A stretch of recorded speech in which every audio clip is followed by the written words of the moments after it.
ચલો વિદ્યાર્થી મિત્રો, પ્રકરણ 1 વિદ્યુતભાર અને વિદ્યુત ક્ષેત્ર.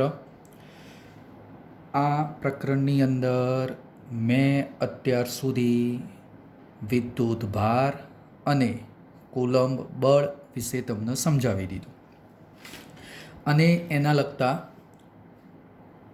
1 થી 4 ઉદાહરણ પણ આપણે સમજી ગયા. હવે મિત્ર અમારા આજે ઉદાહરણ 5 અને એના પછીના ઉદાહરણો સમજાવવા છે. તો ચલો ઉદાહરણ 5 શું કહેવા માગે છે થોડું સમજી લઈએ. હું અહીંયા રકમ એકદમ તમને ટૂંકમાં કહીશ. મિત્ર, ઉદાહરણ 5ની જે રકમ છે એ કંઈક આવી રીતની છે કે તમને 2 ગોળા આપેલા છે, વિદ્યુત ભારિત 2 ગોળા આપેલા છે. કેવા ભાઈ? વિદ્યુત ભારિત 2 ગોળા આપેલા છે. ચલો બકા, એક ગોળો એ કહી દીધો, બીજો ગોળો બી કહી દીધો. 2 ગોળા વચ્ચેનું અંતર આર બરાબર 10 સેન્ટીમીટર કહી દીધું. ગોળા ઉપરના વિદ્યુત ભાર આપણને આપી દીધેલા છે, પણ તો હું અહીંયા ધારી દઉં છું. ચલો, એક ગોળા ઉપર વિદ્યુત ભાર Q1 છે, બીજા ગોળા ઉપર વિદ્યુત ભાર Q2 છે. 2 ગોળા ઉપર વિદ્યુત ભાર છે, 2 વચ્ચેનું અંતર 10 સેન્ટીમીટર પણ આપી દીધેલું છે. તો ચલો ભાઈ, આ 2 ગોળા વચ્ચે લાગતું વિદ્યુત બળ કેટલું? ચલો બકા, વિદ્યુત બળ F બરાબર આપણે જાણીએ છીએ. બોલો ભાઈ, સૂત્ર કયું? કે Q1 Q2 અપોન R². આ સૂત્ર આપણે જાણીએ છીએ કે ભાઈ 2 વિદ્યુત ભાર વચ્ચે લાગતું વિદ્યુત બળ કહી શકીએ. હવે ધ્યાનથી સમજવાનું મિત્ર. હવે શું કીધેલું છે? આ ગોળો એ એના સંપર્કમાં વિદ્યુત ભાર વિહીન એક ગોળો સી લાવી દીધો. જો બકા, સી ગોળા ઉપર કોઈ વિદ્યુત ભાર નથી, વિદ્યુત ભાર વિહીન છે. એવી જ રીતે આ ગોળા બીના સંપર્કમાં એના જેવો જ ગોળો મેં ડી લાવી દીધો, પણ વિદ્યુત ભાર વિહીન. જો બકા, આકૃતિમાં સ્પષ્ટ દેખાય છે કે ગોળા એ ઉપર Q1 હતો, પણ આ સી ઉપર કોઈ વિદ્યુત ભાર નથી. એવી જ રીતે ગોળા બી ઉપર Q2 હતો, પણ આ ડી ગોળા ઉપર કોઈ વિદ્યુત ભાર નથી. મિત્ર, મેં તમને એવું આગળ ભણાવી દીધેલું છે કે જ્યારે 2 સમાન ગોળા હોય, જો બકા બંને ગોળા સમાન છે, જ્યારે ગોળા સમાન હોય ને ત્યારે વિદ્યુત ભાર અડધો અડધો વહેંચાય. ગોળા સમાન છે તો વિદ્યુત ભાર બંને ગોળા ઉપર કેવો વહેંચાશે? સમાન. કહેવાનો મતલબ કે આ Q1 જે ખરો ને એમાંથી અડધો વિદ્યુત ભાર કયા ગોળા ઉપર આવી જશે? નીચેલા ગોળા ઉપર આવી જશે. તો ચલો બકા, આ Q1 માંથી અડધો નીચે આવી જાય તો હવે પરિસ્થિતિ કઈ બને? જો બકા, એક નીચે આકૃતિ બીજી રજૂ કરું છું. આ ગોળો એ હતો, એવી જ રીતે બકા ગોળો બી. આ Q1 માંથી અડધો વિદ્યુત ભાર આના ઉપર આવી ગયો એટલે Q1/2, અને Q2 માંથી અડધો થઈ ગયો Q2/2. બોલો બકા, અડધો વિદ્યુત ભાર કયા ગોળા ઉપર જતો રહ્યો? પેલા સી ગોળા ઉપર. સી ગોળા ઉપર હવે કેટલો વિદ્યુત ભાર જોવા મળશે? Q1/2. એટલે આ જે Q1 હતો ને એના અડધા અડધા વેચાઈ ગયા, સમાન, કારણ કે બંને ગોળા કેવા હતા? સમાન હતા. એવી રીતે અહીંયા પેલો ડી ગોળો હતો.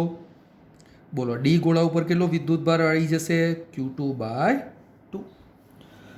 હવે ધ્યાન આપજો મિત્ર, આ સી ગોળો અહીંયાથી દૂર કરો, આ ડી ગોળો અહીંયાથી દૂર કરો.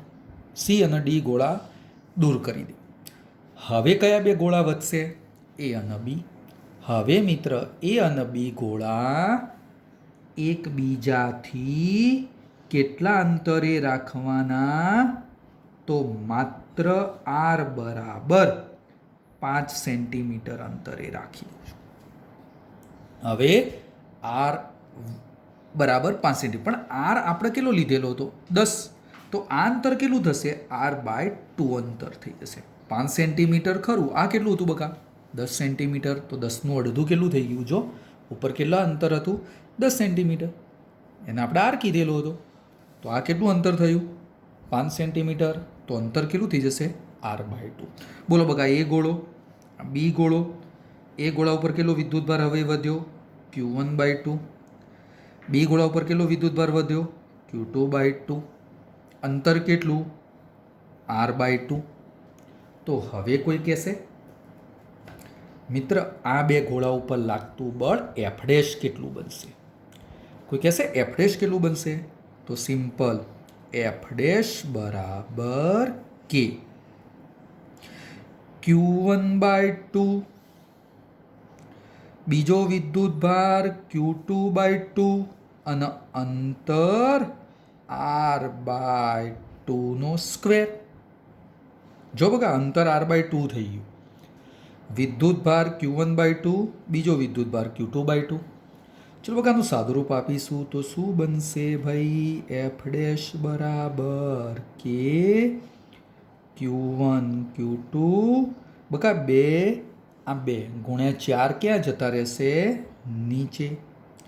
ચલો બકા આનો વર્ગ છોડજો. વર્ગ છોડીએ તો r² કેટલા થઈ જશે? 4. ચલો બકા આ 4 જતા રહે.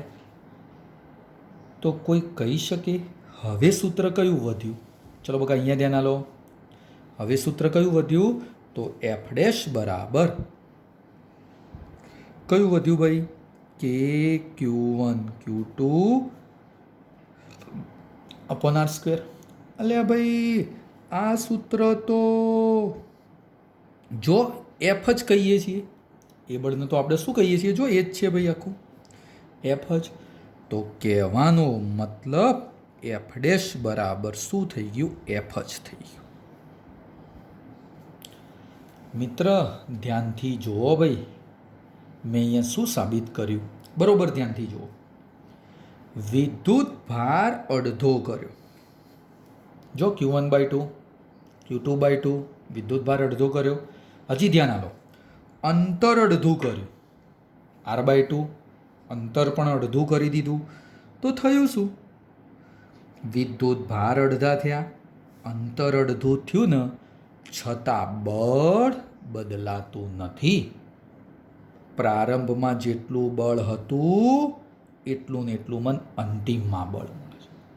કોઈ વિદ્યાર્થી વધારે મગજ દોડાવે કે સાહેબ હું વિદ્યુત ભાર બમણો કરું, અંતર પણ બમણું કરું તો સાહેબ બળ બદલાશે. આમાં અડધું કર્યું. ઉદાહરણ 5માં આપણે બકા શું કર્યું? અંતર અડધું કર્યું, વિદ્યુત ભાર અડધો કર્યો. પણ હવે હું શું કરું છું? અંતર બમણું કરું છું ને વિદ્યુત ભાર પણ બમણા કરું છું. તો ચલો મને કોઈ કહેશે F ડેશ કેવો બને? ચલો બકા કે તો ખરો, વિદ્યુત ભાર બમણો થયો ભાઈ 2q1, બીજો વિદ્યુત ભાર પણ બમણો થયો 2q2 અને અંતર પણ બમણું થયું 2r². જો અંતર r હોય તો એનું બમણું કેટલું થઈ ગયું? 2r. તો ચલો હવે બકા કહેશે કોઈ કે શું થશે? 4q1 q2 નીચે 4r², 4 કેન્સલ. તો થઈ ગયું શું ભાઈ? K q1 q2 r². અલ્યા ભાઈ આ તો મૂળ બળ F જ બની ગયું. કહેવાનો મતલબ વિદ્યુત ભાર અને અંતરમાં સમાન રીતે ફેરફાર કરીએ તો બળ બદલાતું નથી. એટલે કે વિદ્યુત ભાર બમણો કરો, અંતર બમણું કરો, કોઈ જ ફરક ના પડે. વિદ્યુત ભાર અડધો કરો, અંતર અડધો કરો, કોઈ જ ફરક. કોઈ વિદ્યાર્થી કહે સાહેબ હું વિદ્યુત ભાર 3 ગણો કરું અને અંતરે 3 ગણું કરું. જો અહીંયા 3 લખો અને અહીંયા 3 લખો, 3 ગણો તો અહીંયા શું થશે? 3/2. કહેવાનો મતલબ 9 અને ઉપર 3 ગુણ્યા 3 9. શું થઈ જશે બગા? ઉડી જશે. તો કહેવાનો મતલબ બળ બદલાશે? આના આ જ બને, કોઈ ફેરફાર થશે નહીં. તો ઉદાહરણ નંબર 5ની અંદર આપણને આ કંઈક બાબત સમજાવે છે. જો બગા ખ્યાલ આવી જાય એવું જ છે. સિમ્પલ એક્ઝામ્પલ જે 2 ગોળા હતા એના સંપર્કમાં વિદ્યુત ભાર વિહીન સંપર્કમાં લાવ્યો તો બંને ગોળા ઉપરથી વિદ્યુતભાર કેવો થઈ જશે? અડધો અડધો. અંતર 10 હતું એમાંથી 5 બનાવી દીધું. અંતરે અડધું કરી દીધું. અંતર અડધું કરીએ, વિદ્યુતભાર અડધા કરીએ તો બળની અંદર કોઈ ફરક પડતો નથી. આ એક ઉદાહરણ નંબર 5 હતું. ચલો મિત્ર, ઉદાહરણ નંબર મારે 6 સમજાવવું છે, પણ ઉદાહરણ નંબર 6 સમજતા પહેલાં મારે કંઈક થોડી અગત્યની બાબત, સૌથી ઉપયોગી બાબત, જે 12મા ધોરણની અંદર ખૂબ જ જરૂરી છે. ચલો મિત્ર, 11માનો ટોપિક મારે પહેલાં થોડો તમને સમજાવું છું. મિત્ર, તમે 11મામાં પ્રકરણ 4 સદીશ એ તમે ભણી ગયેલા હતા. એની અંદર હું એક આકૃતિ રજૂ કરું છું, ધ્યાનથી જુઓ ભાઈ. MCQ માટે આ ટોપિક અગત્યનો બનશે. MCQ માટે મિત્ર તમે એવું બોલતા હતા કે ભાઈ આ એક સદીશ સાહેબ એ આપેલો છે, એક સદીશ સાહેબ બી આપેલો છે, એક સદીશ એ, બીજો સદીશ બી. સાહેબ બે સદીશ વચ્ચે ખૂણો થીટા છે. બે સદીશ વચ્ચેનો ખૂણો કેટલો દર્શાવી દીધો? થીટા. તો કોઈ કહેશે પરિણામી સદીશ સાહેબ કયો આવો વચ્ચે? આ પરિણામી સદીશ આર બોલતા હતા. યાદ હોય ને તો તમે અહીંયા એક સબાચ બનાવતા હતા. યાદ કરો ભાઈ, ધોરણ 11 યાદ આવે છે? હા, પરિણામી સદીશ કંઈક આર. પરિણામી સદીશ આર. કોઈ કહેશે સાહેબ આ પરિણામી સદીશ આર લખવો હોય તો પરિણામી સદીશ બરાબર સદીશ એ પ્લસ સદીશ બી. જો ભાઈ પરિણામી સદીશ આર બરાબર એ પ્લસ બી લખતા હતા, પણ અગત્યની બાબત, સર આ આરનું મૂલ્ય લખવું છે, મૂલ્ય. તો યાદ આવતું હોય તો કોઈ કહેશે સાહેબ આ a square plus b square plus 2ab cos theta. સૂત્ર બહુ જ ઉપયોગી છે.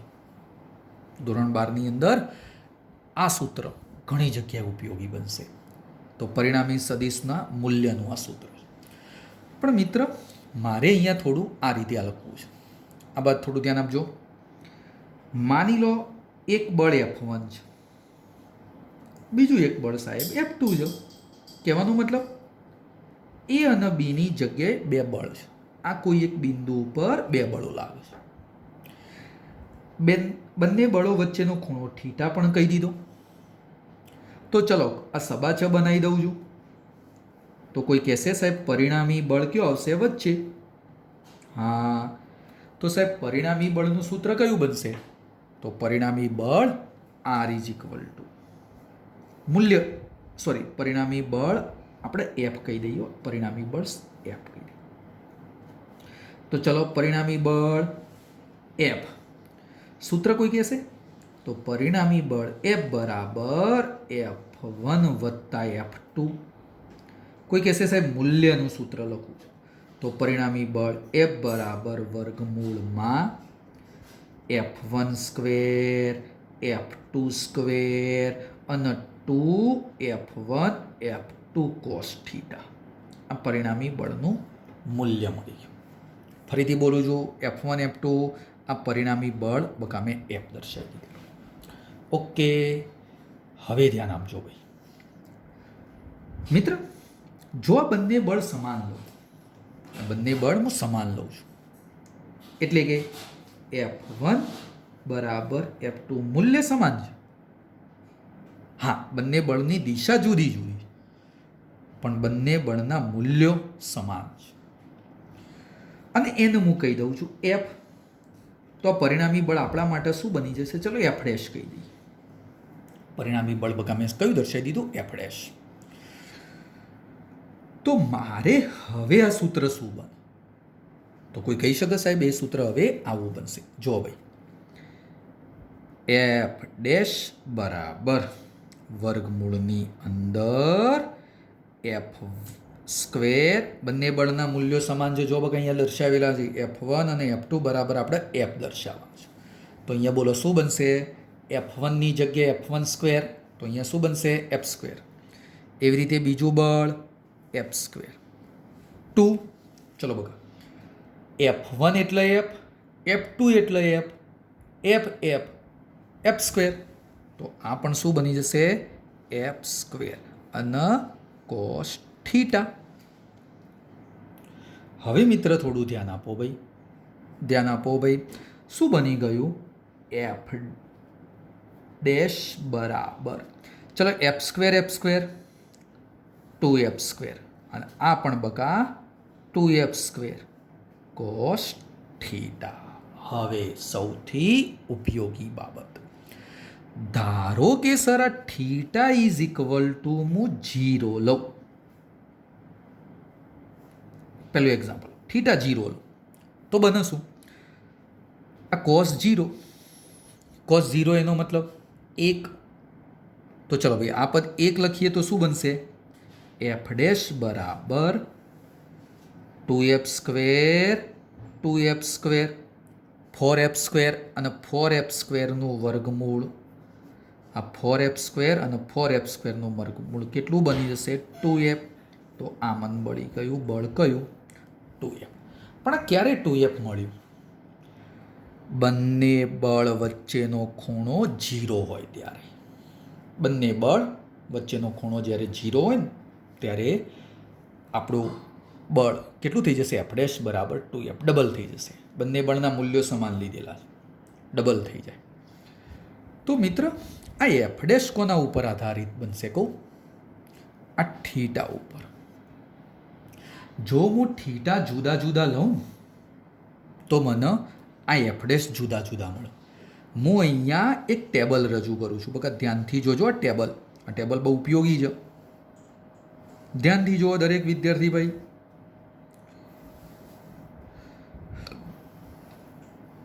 ચલો અહીંયા બે બળ વચ્ચેનો ખૂણો થીટા અને અહીંયા પરિણામી બળ કયું મિત્ર એફ ડેશ.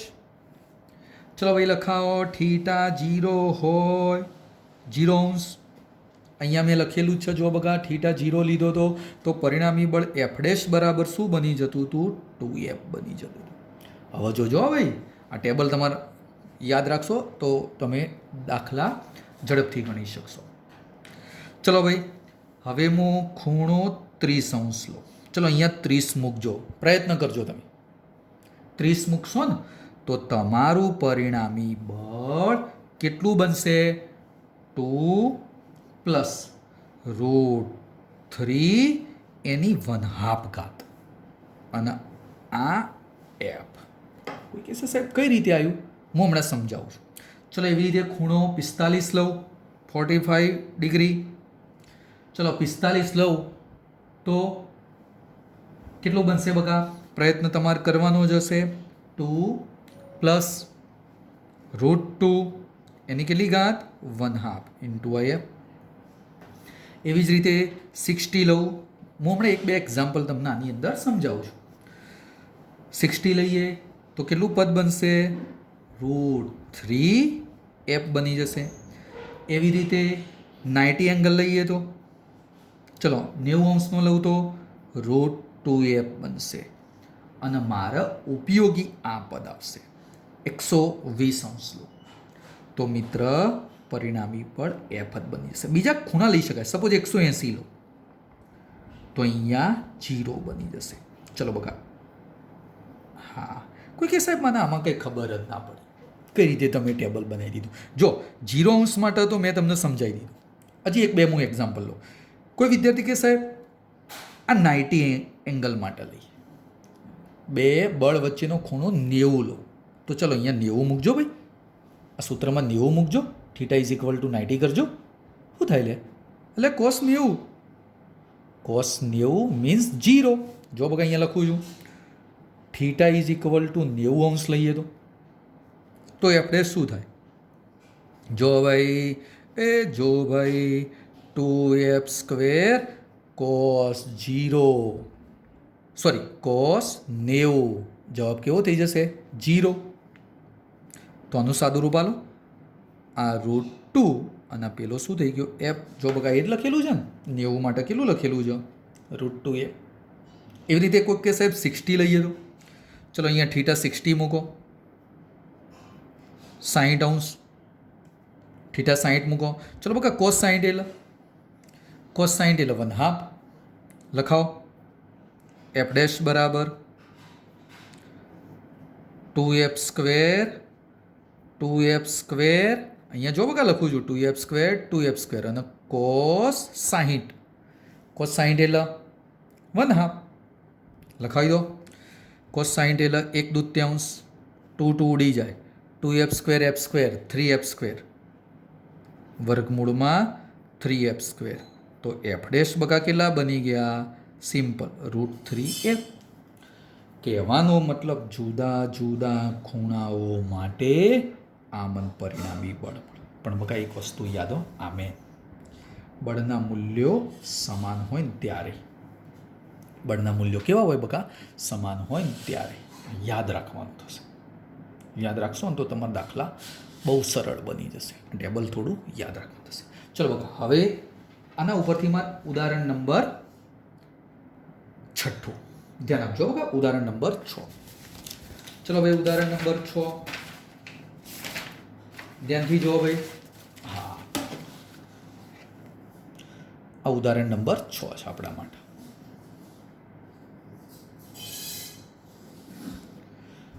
જો બકા, ઉદાહરણ 6 ની અંદર જે છે ને આકૃતિ તમને દેખાય છે. આકૃતિ તમને મિત્ર દેખાય છે. શું કીધેલું છે જોજો ભાઈ. હા સાહેબ, એક સમબાજુ ત્રિકોણ આપેલો છે એબીસી. જો બધું દેખાય છે એબીસી. દરેક શિરોબિંદુ પર ક્યુ વિદ્યુતભાર સમાન છે. સમબાજુ ત્રિકોણમાં બાજુની લંબાઈ એલ કહી દીધેલી છે. અને સેન્ટરમાં હા આ કેપિટલ ક્યુ વિદ્યુતભાર રાખેલો છે. સેન્ટરમાં બકા કેટલો વિદ્યુતભાર રાખેલો છે? કેપિટલ ક્યુ વિદ્યુતભાર રાખેલો છે. તો હવે થોડું ધ્યાન ભાઈ હો, ધ્યાન સમજવાનું. સાહેબ, સેન્ટર ઉપર પરિણામી બળ કેટલું? આ સેન્ટર ઉપર સાહેબ પરિણામી બળ કેટલું લાગશે મારે એ શોધવાનું છે. મિત્ર, મને કોઈ કહેશે કે સાહેબ આમાં સદિશની થોડી ચર્ચા કરવી પડશે. તો આ એક્સ અક્ષ કહી દઉં છું. તો ઉપરલી કઈ અક્ષ બની જશે? વાય અક્ષ. એટલે આ કઈ અક્ષ કહેવાય? ઋણ એક્સ અક્ષ. તો આ કઈ બની જાય? ઋણ વાય માઇનસ વાય અક્ષ. ઓકે મિત્ર, બરોબર ધ્યાનથી જુઓ. બધા વિદ્યુતભાર ધન આપેલા છે, પોઝિટિવ છે. એટલે અપાકર્ષણ બળ થાય. તો હવે ધ્યાન આપો ભાઈ. મિત્ર ધ્યાનથી જો કે ભાઈ આર્યો જે ક્યુ ખરો ને ઉપર આ એ વાળો, એ આ કેપિટલ ક્યુ ઉપર અપાકર્ષણ બળ લગાડે. અને સાહેબ અપાકર્ષણ બળ લગાડે તો કેપિટલ ક્યુ કયો જશે? આ નીચે. આ કયું બળ બની ગયું? F A. કોના કારણે લાગ્યું? એના કારણે. આ એ બિંદુના કારણે આના ઉપર બળ લાગ્યું. કયો આવ્યું? અધો દિશામાં એફ એ. હા, હવે મિત્ર મને એમ કહો, આ બી છે. આ બી એટલે ધન વિદ્યુતભાર અને આ એ ધન છે. તો આ સ્મોલ ક્યુ આ કેપિટલ ક્યુ ઉપર કયું બળ લગાડે? અપાકર્ષણ. તમે જાણો જ છો અપાકર્ષણ બળ એટલે મિત્ર જોને લે આ એફ બી બની ગયું. આ દિશામાં જશે. જો અપાકર્ષણ થયું આમ છે આ બાજુ. એવી રીતે આ સી ઉપર સ્મોલ ક્યુ કેપિટલ ક્યુ ઉપર આ દિશામાં બળ લગાડશે એફ સી. હા, 3 બળો બકા મને અહીંયા દેખાય છે. બીજી એક વસ્તુ બકા, આ શિરોબિંદુથી આ મધ્ય બિંદુનું અંતર પણ કેવું બને? સમાન. ચલો બકા, એ અંતર હું આર કહી દઉં તો આ અંતર આર થાય અને આ બાજુનું અંતર આર થાય. કોઈ કહેશે સાહેબ આ એફ એ, એફ બી અને એફ સી ત્રણેયના મૂલ્યો કેવા બનશે? જો બકા, હું લખું છું, ધ્યાનથી જુઓ ભાઈ. પહેલો લખી દઉં સાહેબ એફ એ.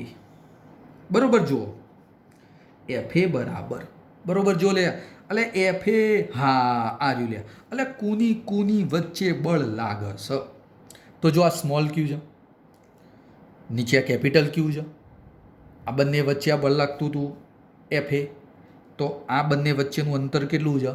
આર છે. તો બોલો કયું સૂત્ર? કે એક સ્મોલ ક્યુ એક કેપિટલ ક્યુ અને અંતર મિત્ર કયું બની ગયું? R square. હા સાહેબ. એવી જ રીતે સાહેબ આ એફ બી બળ કેટલું લાગે? તો તો જો ભાઈ એફબી બળમાં બે વિદ્યુત ભાર કયા? સ્મોલ ક્યુ ને કેપિટલ ક્યુ. બે વચ્ચેનું અંતર કયું? આર. અલ્યા ભાઈ જો ને, ક્યુ કેપિટલ ક્યુ, અંતર આર. તો આવું ને આવું બળ કયું બન્યું? એફબી. કે ક્યુ કેપિટલ ક્યુ અંતર આર સ્ક્વેર. એવી રીતે એફસી પણ જોઈ લો આ બે વચ્ચે. એ પણ કયું બનશે? કે સ્મોલ ક્યુ કેપિટલ ક્યુ અંતર તો આર જ છે ભાઈ. તો કહેવાનો મતલબ એવો કે એફ એ બરાબર એફ બી બરાબર એફ સી અને બરાબર હું કહી દઉં એફ કહી દઉં.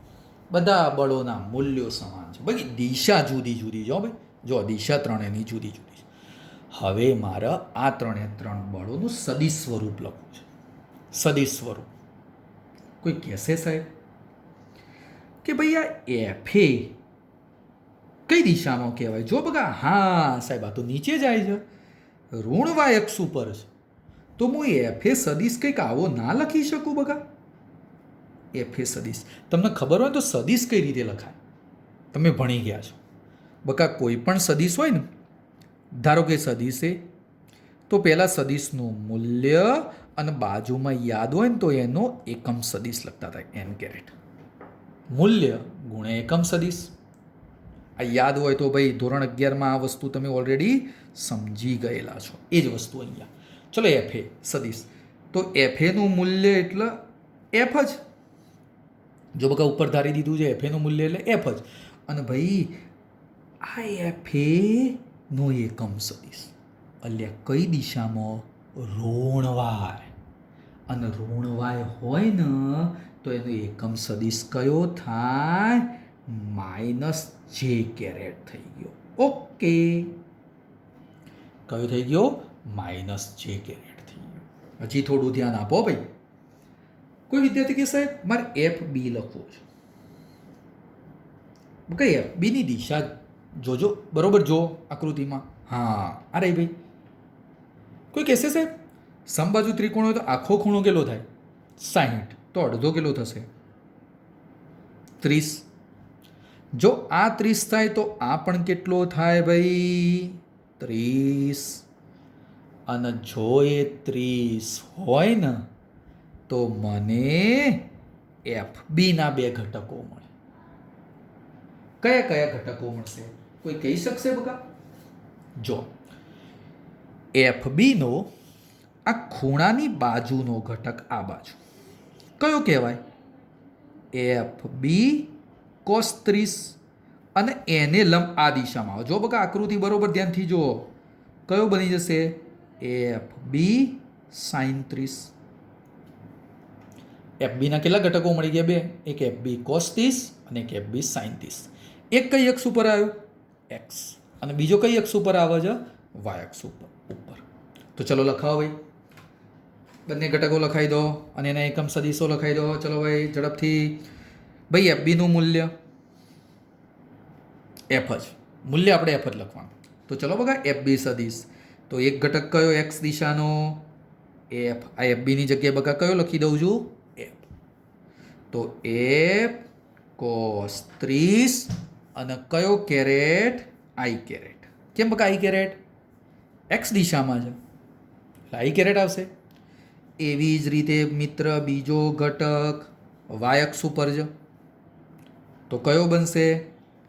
F sine 30. જો બકા રહ્યો એફ બી સાઇન 30. વાય અક્ષ ઉપર છે કયો કેરેટ બનશે? જે કેરેટ. ઓકે. હવે આ જ બાબત કયા સદિશ માટે? એફસી માટે. એફસી સદિશ લખવાનું છે. તો મિત્ર આખો ખૂણો 60 હોય તો અડધો કેટલો થઈ જશે? 30. તો આ પણ 30 થશે. સેમ પેલાની જેવી જ પરિસ્થિતિ. ચલો બકા એફસીનો ખૂણાની બાજુનો ઘટક જો હવે આ દિશામાં આવશે. કઈ દિશામાં આવશે? આ બાજુ. તો ચલો બકા એફસીનો ખૂણાની બાજુનો ઘટક એટલે એફસી કોસ 30. ખૂણાની બાજુમાં કોસ. એવી જ રીતે આ ઉપર. ચલો મિત્ર ઉપર કયો બની જશે? તો અહીંયા હું લખી દઉં છું FC sin 30, એક FC cos 30 અને એક FC sin 30. ચલો ભાઈ FC સદિશ લખાવો ભાઈ. શું થશે? એક ઋણ એક્સ અક્ષ ઉપર આવે અને ઋણ એક્સ અક્ષ ઉપર કયો ઘટક છે? FC cos 30 અને FC નું મૂલ્ય તો આપણે કયું લખવાનું? F જ. તો શું બને? F cos 30 ખરો, પણ ઋણ એક્સ અક્ષ ઉપર એટલે માઇનસ આઈ કેરેટ બને. કયો બની જશે? માઇનસ આઈ કેરેટ. એવી જ રીતે બીજો FC sin 30 ઉપર જ બોલો એ બકા શું બની જશે? FC ની જગ્યાએ મૂલ્ય એટલે F sin 30 અને J કેરેટ. ઓકે, તો હવે ભાઈ આ સેન્ટર ઉપર લાગતું કુલ બળ કેટલું? ચલો બકા હવે લખાવો. સેન્ટર એટલે O, સેન્ટરનો O કહી દઉં. O પર લાગતું કુલ પરિણામી બળ. બકા યાદ કરો, સંપાતપણાનો સિદ્ધાંત આપણે સમજાવી દીધેલો છે. પરિણામી બળ બધા બળોનો સદિશ સરવાળો, સંપાતપણાનો સિદ્ધાંત આપણે તમને સમજાવી દીધેલો છે ભાઈ. તો ચલો લખાવો. FO બરાબર પહેલા ઉપર લાગતું બળ FA, પહેલા વડે લાગતું બળ, બીજા વડે લાગતું બળ અને ત્રીજા વડે લાગતું બળ. ત્રણે ત્રણ બળો. જો બકા O ઉપર કેટલા બળો લાગ્યા?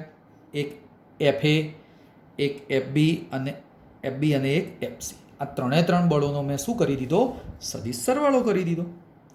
અને હા, આ સદિશ તો હમણાં આપણે શોધ્યા. જો ભાઈ આ ત્રણે ત્રણ રહ્યા, FA, FB અને FC. ચલો આ ત્રણે ત્રણ વસ્તુ મારે અહીંયા લખવાની છે.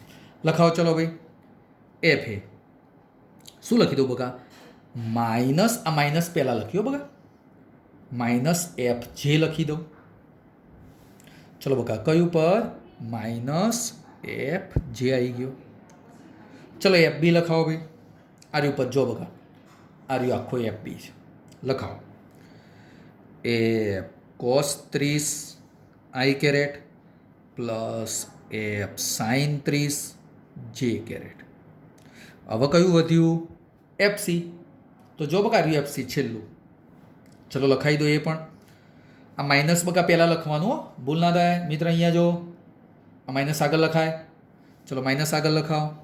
તો માઇનસ F cos 30 I કયું બકા? જો માઇનસ આગળ લખ્યું cos 30 I કેરેટ.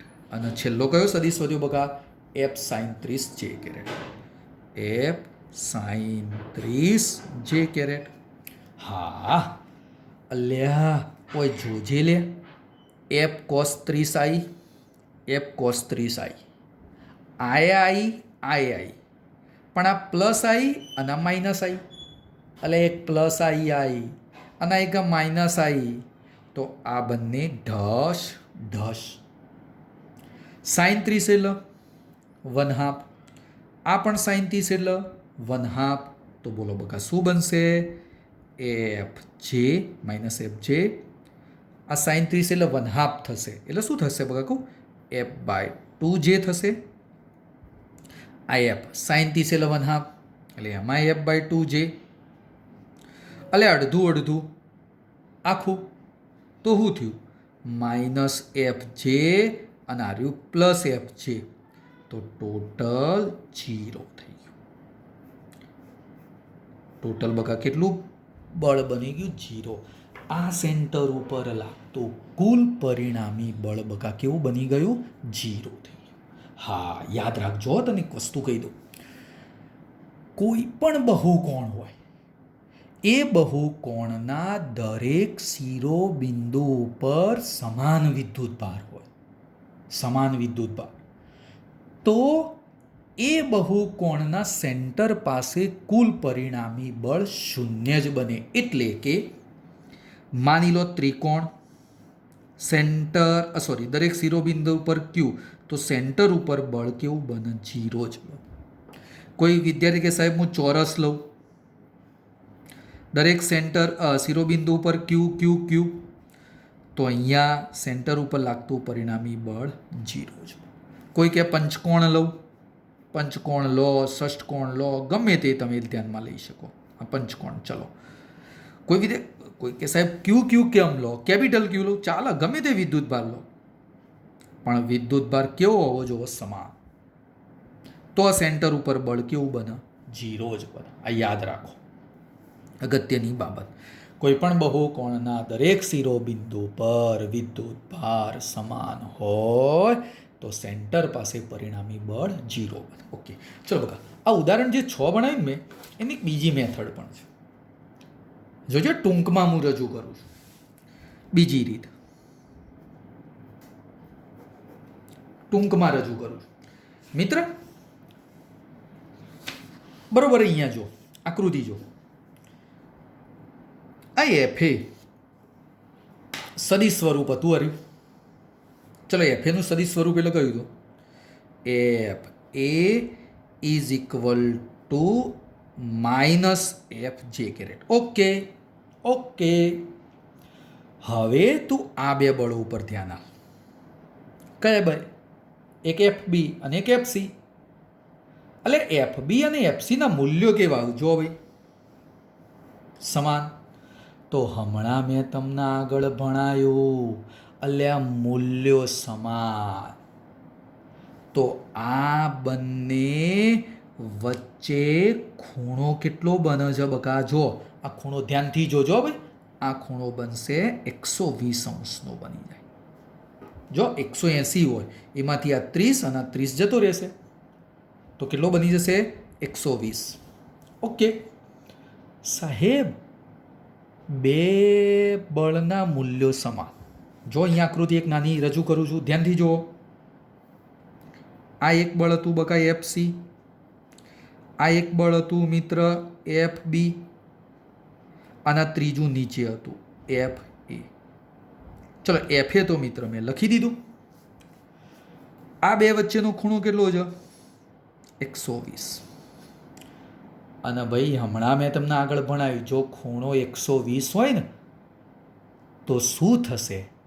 તો આ બંનેનું પરિણામી બળ આમ વચ્ચે રહે, અને કેટલું રહે? એફ જ રહેશે. પરિણામી બળ બકા કેટલું રહેશે? એફ જ રહેશે. કારણ કે આ બંનેના મૂલ્યો તો કેવા છે? જો બકા અહીંયા લખેલા છે, સમાન છે. મૂલ્યો સમાન અને બંને બળ વચ્ચેનો ખૂણો 120.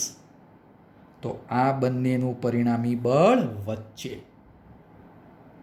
હા, તો આ પરિણામી બળ મિત્ર કેટલું લખાય? કોઈ કહેશે સાહેબ કેટલું લખાશે? તો ચલો બકા, આ પરિણામી બળ અને એફ ડેશ કહી દો. તો કોઈ કહેશે પરિણામી બળ F dash is equal to કેટલું? અલ્યા ભાઈ, આ તો વાય અક્ષ ઉપર આવી ગયું, અને વાય અક્ષ ઉપર આવી જશે એટલે શું થઈ જશે? પ્લસ એફ જે કેરેટ. વાય અક્ષ ઉપર આવી ગયું. હા મિત્ર, હજી એક વસ્તુ કહી દઉં, બરોબર ધ્યાનથી જો. કારણ કે એફ સી અને એફ બી એના મૂલ્યોને આપણે શું કહી દીધેલું હતું? એફ. તો આ એફ અને કઈ અક્ષ ઉપર આવ્યું? વાય અક્ષ ઉપર આવ્યું, એટલે એને મેં જે કેરેટ કહી દીધું. હવે આ બંનેનું તો કોમન આવી ગયું. એફ બી અને એફ સીનું કોમન કયું આવી ગયું? F dash. અને હવે કયું વધ્યું? F A.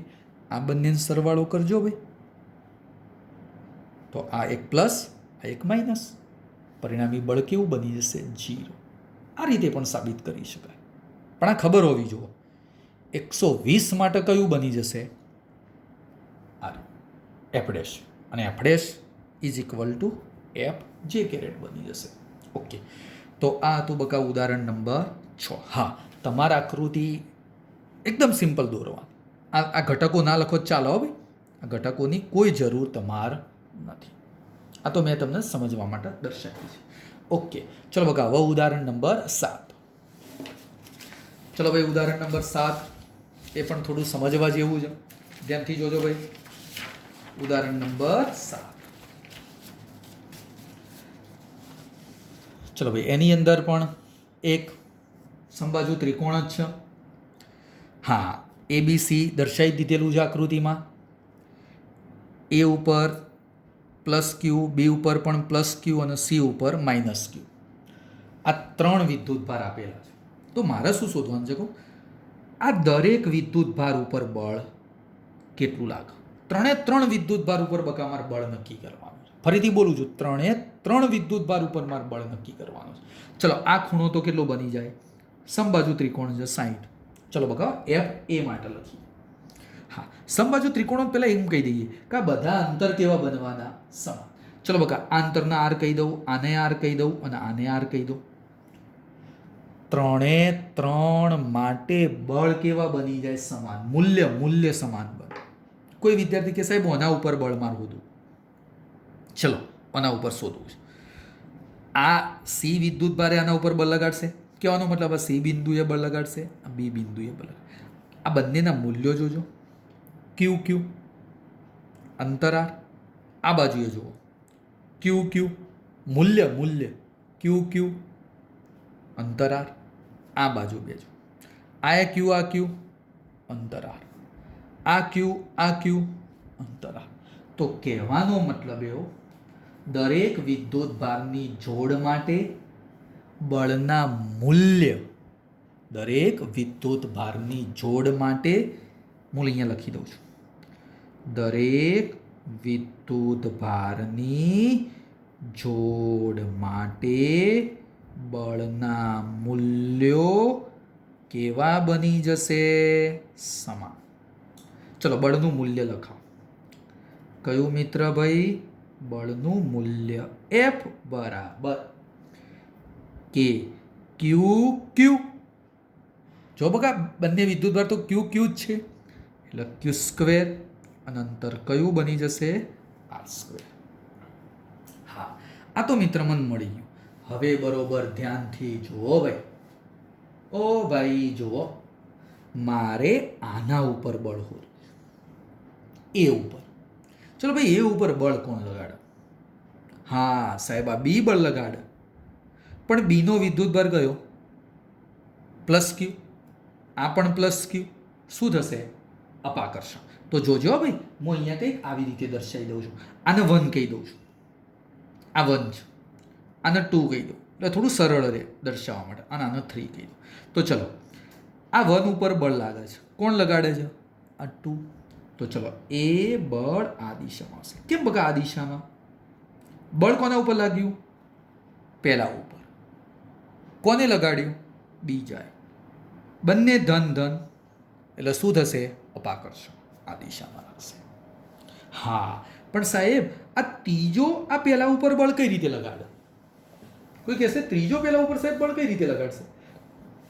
અલે આ ધન છે, આ ઋણ છે. બરોબર, જો ભાઈ, ધન અને આ ઋણ આકર્ષણ થાય. તો ત્રીજો આ પહેલાના આ બાજુ બળ લગાડશે, આકર્ષણ થશે. આ બળ કયું બકા? એફ. બળ કોના ઉપર લાગ્યું? પહેલા ઉપર. કોના વડે લગાડ્યું? ત્રીજા. હા મિત્ર, અહીંયા સમજવાનું. બંને બળ મને મળી ગયા. એક F12, એક F13. આ બંને બળોના મૂલ્ય કેવા બન્યા? સમાન. જો, બધા જોડ માટે બળના મૂલ્યો તો સમાન બનતા હતા.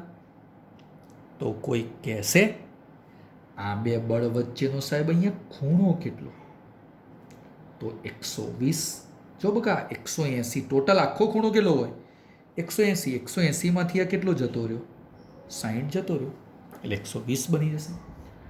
હા, તો આ બે બળના મૂલ્યો સમાન, ખૂણો 120. તો સાહેબ પરિણામી બળ કેટલું? હા, મેં હમણાં તમને આગળ ભણાયું. એટલે આ ખૂણો 120 હોય ને, તો પરિણામી બળ કેટલું બને? એફ. એટલું જ બને.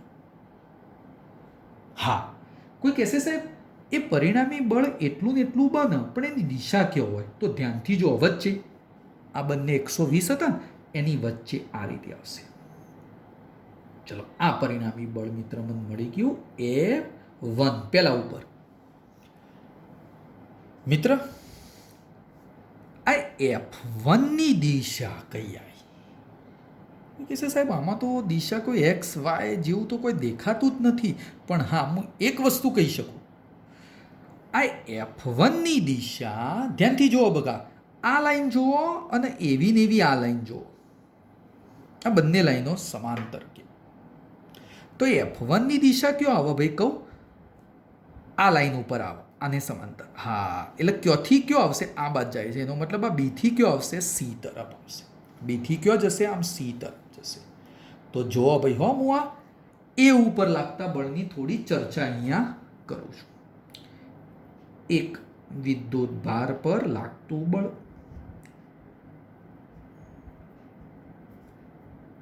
ચલો બકા, એક વિદ્યુત ભાર ઉપર બળ કોને કોને લગાડી દીધું, બીજાએ અને ત્રીજાએ.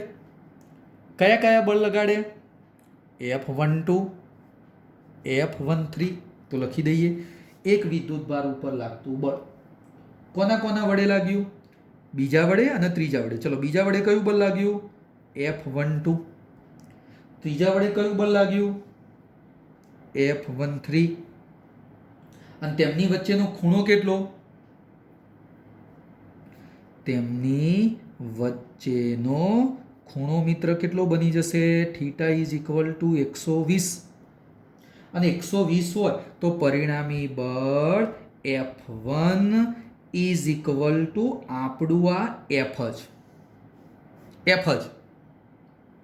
કારણ કે એટલું ને એટલું જ બને, 120 ખૂણો હોય તો મેં તમને આગળ ભણાવી દીધું, એટલું ને એટલું જ. તો ચલો કેટલું, તો કે ક્યુ ક્યુ ક્યુ સ્ક્વેર અને આર સ્ક્વેર. હા બકા સદિશ લ્યો જાય, ના ચાલે, દિશા લખવી પડે. તો ચલો બકા દિશા કઈ લખી દઉં, તો ધ્યાનથી જોજો, અહીંયા કૌંસમાં લખી દઉં, ક્યોથી કયો, બી થી સી તરફ, આ દિશા ચાલે, કઈ આવી, બી થી સી તરફ. ચલો બકા આ એક પહેલા વિદ્યુત ભાર ઉપર લાગતા બળની મને આખી બાબત મળી ગઈ. એવી જ રીતે હવે બીજા વિદ્યુત ભાર ઉપર ઝડપથી મિત્ર, એકદમ સિમ્પલ વસ્તુ. ચલો બીજા વિદ્યુત ભાર ઉપર એના એ જ ઘટના, કોઈ ફરક નહીં. ચલો બકા બીજો વિદ્યુત ભાર, આના ઉપર બળ, આ પહેલો ધન ધન અપાકર્ષણ, ઋણ ધન આના ઉપર લાગે આકર્ષણ, તો આર્યો કે જશે આ બાજુ. ચલો ભાઈ આ કયું બળ, બીજા ઉપર લાગ્યું, કોના વડે, પહેલા વડે. આ બળ કયું, બીજા ઉપર લાગ્યું, કોના વડે, ત્રીજા વડે. બંને વચ્ચેનો ખૂણો કેટલો, 120. તો પરિણામી બળ કયો બનશે, વચ્ચે. કયું બળ બકા, F2. બોલા F2 માટે સેમ પરિસ્થિતિ આવી ના લખાય, બીજા વિદ્યુત ભાર ઉપર લાગતું બળ. ચલો ઝડપથી લગાવી દો ભાઈ, બીજા વિદ્યુત ભાર પર લાગતું બળ કોના કોના વડે લાગ્યું, પહેલા વડે, ત્રીજા વડે. ચલો લખાવો ભાઈ, એક કયું લાગ્યું, F21, બીજું કયું લાગ્યું, F23. બંને વચ્ચેનો ખૂણો કેટલો, 120°. ચલો 120° આવી ગયો થીટા. તો હવે F2 શું લખાય ભાઈ, F2 બરાબર F કે Q square R square. Same પરિસ્થિતિ આવી છે. હા દિશા કઈ, તો આ લાઈન અને આ લાઈન સમાંતર દેખાય છે, તો ક્યોથી કયો આવે, એ થી સી તરફ. તો ક્યોથી આવી ભાઈ, એ થી સી તરફ. હા હવે સમજ ભાઈ, સમજ સમજ સમજ. આના ઉપર થોડી પરિસ્થિતિ જુદી બનશે, થોડી. કઈ રીતે જો, આ ધન આ ધન, આ બંને ધન આ ઋણ ઉપર બળ લગાડે. તો ચલો ઋણ ઉપર, આર્યો ધન આ ઋણ ઉપર આકર્ષણ લગાડે, તો આ દિશામાં આવે ભાઈ, કયું બળ કહેવાય, F31, ત્રીજા ઉપર બળ લાગ્યું પહેલા વડે. એવી રીતે આ બાજુ આકર્ષણ થયું F32, અને બે વચ્ચેનો ખૂણો બની ગયો 60°. તો પરિણામી બળ કયો બને, વચ્ચે બને. તો હું અહીંયા લખી દઉં છું ભાઈ, ત્રીજા વિદ્યુત ભાર પર લાગતું બળ કોના કોના વડે લાગ્યું ભાઈ? ત્રીજા ઉપર પહેલો લગાડ, ત્રીજા ઉપર બીજો લગાડ, અને આ થીટા કેટલો બની જાય છે? 60° બની ગયો ભાઈ. 120 નથી બન્યો, 60, કારણ કે આકર્ષણ થયું, બંને વડે આકર્ષણ થયું. અને ભાઈ 60° જો ખૂણો હોય ને, તો મેં તમને આગળ એક ફોર્મ્યુલા સમજાઈ. F3 is equal to √3f. F3 is equal to √3f સદીશ. ચલો બકા, √3 તો એમ ના એમ, f બરાબર તો આપણે જાણીએ જ છીએ કે Q² R². હા, હવે આ પરિણામી બળ F3 ની દિશા કયો આવે ભાઈ? કયો આવશે? કોઈ કહેશે? આ નીચે ના કહેવાય એમ? નીચે જો બકા, નીચે ના બને. આ નીચે હોય એટલે કઈ કહેવાય? ઋણ x લખો તો એ ચાલે, કોક કે ત્રિકોણના મધ્ય બિંદુ તરફ લખો તો એ ચાલે, ગમે તે લખી શકાય. હું અહીંયા લખી દઉં છું ઋણ y દિશા. કઈ દિશા લખી દીધી બકા? ઋણ y દિશા લખી દીધી. ફરીથી યાદ કરાવી દો ઝડપથી. આટલી બાબતો ખાસ યાદ રાખજો ભાઈ, ધ્યાનથી જુઓ. અગત્યની હમણાં આગળ ભણાવીએ MCQ માટે મેં શું ભણાવ્યું કે પેલો ખૂણો બદલાય ને તો પેલું પરિણામી બળ બદલાય. જો થીટા 0 હોય ને તો પરિણામી બળ આ F' આપણે કહીએ. ચલો, પરિણામી બળ કેટલું બને? 2f બને. યાદ રાખજો. હું થોડી બાબતો ફરીથી એક વખત રિપીટ કરતો. થીટા 30 નહીં લેવો, 45 નહીં લેવો, મારે સીધો 60 વધારે જરૂર પડે છે. 60 હોય ને તો √3f બને. ખૂણો 90 હોય તો √2f બને.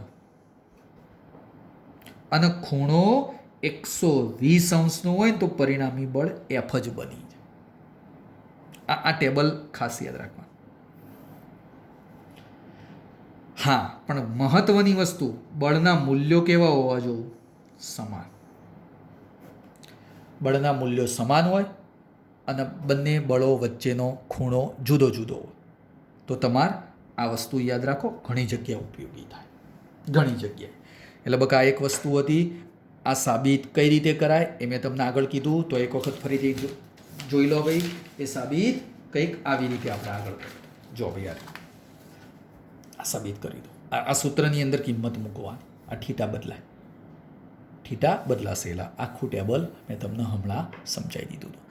તો આ હતી એક બાબત, ઉદાહરણ નંબર 5, 6 અને 7. હવે મિત્ર આપણે આગળનો ટોપિક આવતા લેક્ચરની અંદર લઈશું. મિત્રો વિડીયો જોતા રહો અને સમજતા રહો. જો તમને કોઈ પણ જગ્યાએ પ્રોબ્લેમ જણાય ને તો મને ફોન કરો, તમને એનું સોલ્યુશન મળી જશે. પણ વિડીયો જોવાનો આગ્રહ દરેક વિદ્યાર્થી રાખ, સમજવાનો પ્રયત્ન કરો. મારી જે લિંક છે એને લાઈક કરો, સબસ્ક્રાઈબ કરો, કે જેથી મારા નવા વિડીયો ઝડપથી તમારી સુધી પહોંચી શકે. ખ્યાલ આવ્યો? ઓકે બકા, હવે આવતા લેક્ચરમાં આપણે મળીશું.